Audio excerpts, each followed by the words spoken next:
Je ne déteste pas les animaux, mais je leur préfère les humains. J'aurais pu devenir veto, mais j'ai fini médecin. On est chaque jour des milliers à s'occuper de gens malades, pour rester à leur chevet et leur promettre des jours moins fades. À l'hôpital, on se bat chaque jour pour un petit peu d'humanité. Ces derniers temps, je me pose question de savoir jusqu'où on peut aller quand on laisse dormir nos patients sous les néons, dans les couloirs, passant parfois plus de 3 jours déshydratés sur un brancard.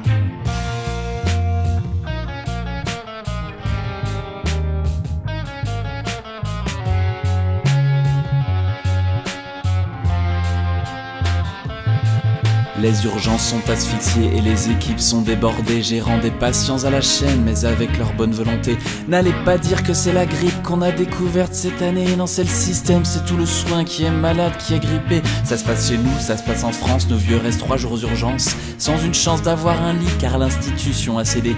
Face aux sirènes de la finance, elles voient la rentabilité, préfèrent s'occuper de tableurs plutôt que des gens et de leurs douleurs.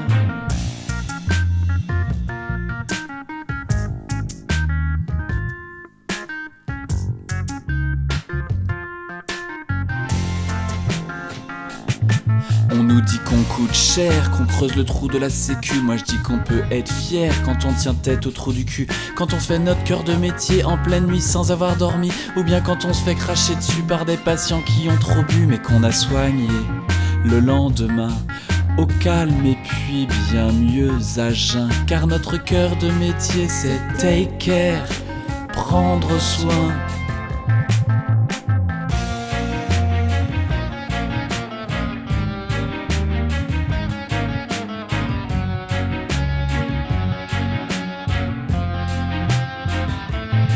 Faut-il penser que l'hôpital doit être rentable, qu'il doit se limiter à un bilan comptable? La santé c'est la vie, ça a un coût mais pas de prix. J'en peux plus du mépris des gens qui derrière leur ordi méprisent ceux qui ont les mains dans le cambouis.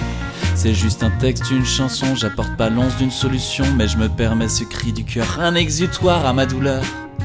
Je suis médecin, soignant et père, je ne suis pas vétérinaire. Je pense parfois que les bichons sont bien mieux bichonnés que nous. Pour le bien-être de leur toutou, les gens sont parfois prêts à tout, à dépenser des milliers qui leur seront jamais remboursés. Mais les vieux, les pauvres, on s'en fout, ça ne rapporte pas un clou.